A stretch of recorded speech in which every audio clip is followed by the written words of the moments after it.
जय शिवराय. सर्वांचं स्वागत आहे आपल्या लोकप्रिय यूट्यूब चॅनल योजना करू या लोकप्रिय यूट्यूब चॅनलवरती. पीएम किसान योजनेचा 21वा हप्ता अखेर शेतकऱ्यांच्या खात्यावरती जमा. आता लवकरच शेतकऱ्यांच्या खात्यामध्ये हा 21वा हप्ता येणार आहे. या संदर्भात संपूर्ण माहिती जाणून घेण्या अगोदर या यूट्यूब चॅनल म्हणजेच योजना करू लोकप्रिय यूट्यूब चॅनलला सबस्क्राईब केलं नसेल तर सर्वांनी सबस्क्राईब करून घ्यायचं आहे. आता अत्यंत महत्त्वाचा असा अपडेट आपण या व्हिडिओच्या माध्यमातून जाणून घेणार आहोत. तर एकंदरीत सर्वांनी या यूट्यूब चॅनलला सबस्क्राईब करून बेल आयकॉनला ऑल प्रेस करायचा आहे, कारण की पीएम किसान योजनेचा 21वा हप्त्याची प्रतीक्षा आता संपली आहे.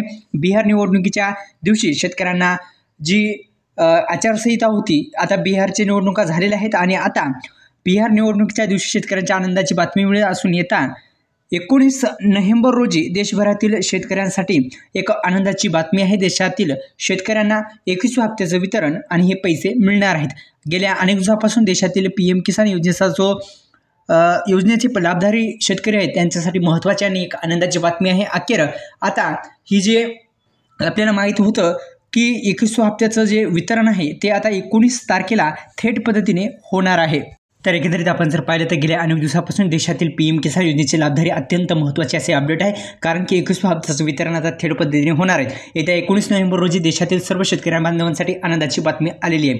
तर 21व्या हप्त्याचं वितरण थेट पद्धतीने ज्या शेतकरी बांधवांची हे तिन्ही कामे पूर्ण असतील त्या शेतकरी बांधवांना मिळणार आहेत. हे तिन्ही कामे कोणते आहेत या व्हिडिओच्या माध्यमातून जाणून घेण्याचा प्रयत्न करण्यापूर्वी या यूट्यूब चॅनलला आपण सबस्क्राईब करायचं आहे, बेल आयकॉनला ऑल प्रेस करायचं आहे. ज्या शेतकरी बांधवांची EKYC असेल किंवा लँड व्हेरिफिकेशन प्रॉब्लेम असतो ते राईट असणं बरोबर असणं गरजेचं आहे. दुसरं म्हणजे आपल्याला अत्यंत महत्त्वाचं म्हणजे आधार कार्डला बँक लिंक असणं पण फार महत्त्वाचं आहे. हे तिन्ही कामे पूर्ण करा. या यूट्यूब चॅनलला सबस्क्राईब करा आणि बेल आयकॉनला ऑल प्रेस केलं नसेल तर ते पण करा आणि या यूट्यूब चॅनलला सबस्क्राईब केलं असेल.